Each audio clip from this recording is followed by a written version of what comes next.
Have you ever felt? Are you listening? Damn.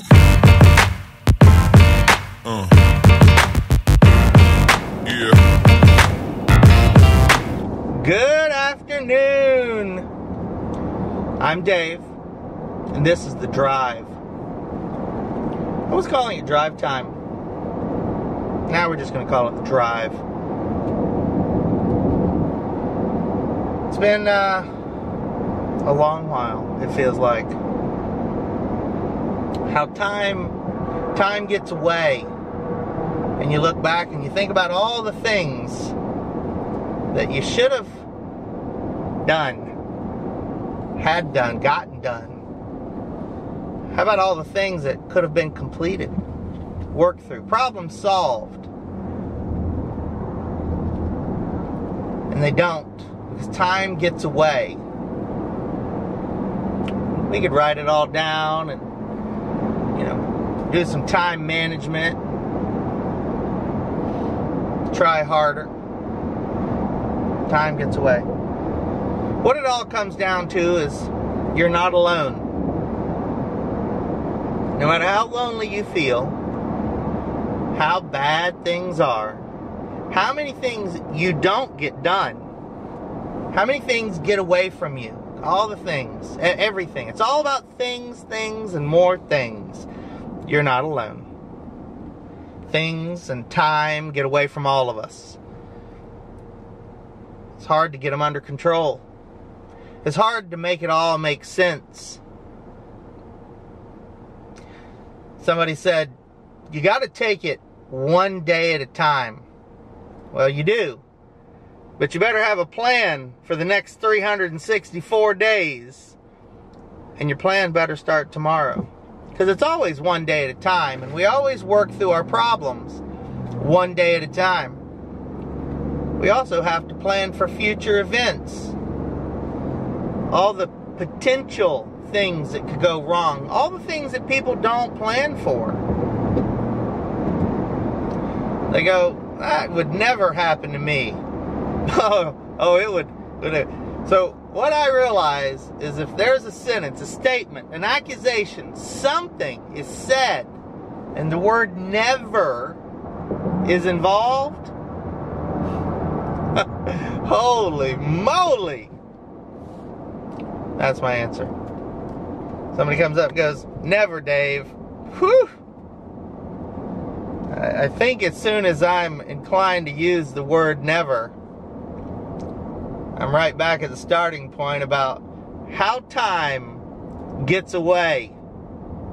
How many things could have gotten done, should have gotten done, would have gotten done. All because I said, that's never going to happen to me. That's it. And I feel like the Jeopardy music's playing in my head at that point. I'm like, uh-oh. So it goes back to you're not alone. You're not. We all have the same tendencies, and we have to work past them one day at a time. But planning out for the year ahead, or 3 or 5 years, people laugh when someone says, well, I've got a 5-year plan.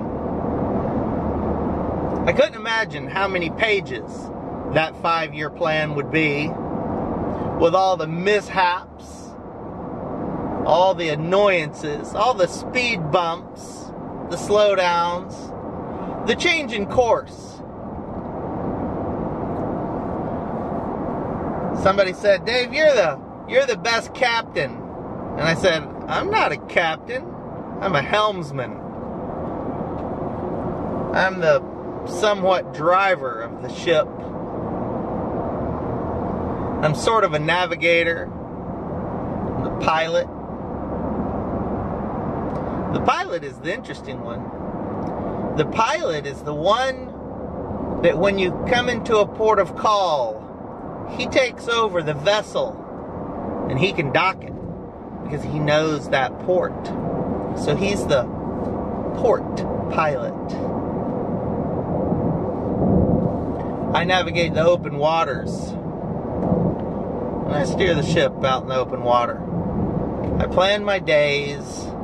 My days are adventures. And my adventures pulled me from in front of my camera. So I haven't been here to tell any stories. Oh, and the stories that I have to tell. In 2 very short weeks, I have plenty of stories to tell. I will not start today. Today is all about time and how it eludes us, how it escapes us. We cannot control it, no matter what we think we're doing, what we think we're going to change. When you don't like something and you cannot change it, you have to change the way you feel about it. I've made that quote before. Today is a whole new day. I'm going to tell you a story, one story. I've changed my mind. One story called The Greatest Salesman of All Time. The salesman, the reason he was the greatest salesman is every day when he got to the office, he smiled and greeted everyone every morning. And he would always say, "Have a good day." And he always smiled. Through the course of years, this story is told by an assistant, not by the salesman. The salesman experienced a tragic event. He lost his wife in a car accident. And he was out of the office for a week. And at the end of the week, the new week started, and the salesman returned. He walked through the office with a big smile, and he greeted everyone. And everyone that greeted him, he told them, "Now you have a fantastic day." And they said, "How are you?" And he goes, "I'm fantastic." And he would say, "And you have a fantastic day." And he proceeds through the building.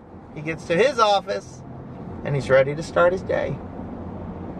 The assistant that tells the story says, "This is where I couldn't resist. I had to go and talk to him. I had to ask him. I know that there is no way that he is fantastic. It's not possible." He steps in the office and he says, "Salesman, how are you?" And he goes, "I'm fantastic. How are you?" And he goes, "Oh, I'm okay. I'm worried about you." He goes, "Why would you worry about me? I'm fantastic." And so the assistant pushes just enough where the salesman says, "Close the door." He closed the door and the smile went away. Poof. You have no idea what it's like to be where I'm at. And it will also do you nor me any good for me to explain it. What will do you some good, though, is to put a smile back on. And each person that greets you, you greet them, you tell them you're fantastic, and you suggest that they have a fantastic day. If you want to succeed, put on your fantastic day. Smile, posture, present everything as fantastic. Make it fantastic. Work through your day. And then he said, just like that, the smile came back and he said, "Now you have a fantastic day." That is where I'm at. I think we should all have a fantastic day. Whatever amount of time you have left in the day, whether you're watching this in the morning, the afternoon, or the evening, have a fantastic day. Try it out. No matter what goes wrong, just put that smile on and you have a fantastic day. We'll pass it forward. We'll see if we can create a fantastic day for everyone. I'm Dave. More stories to come. I'll see you soon. You have a fantastic day.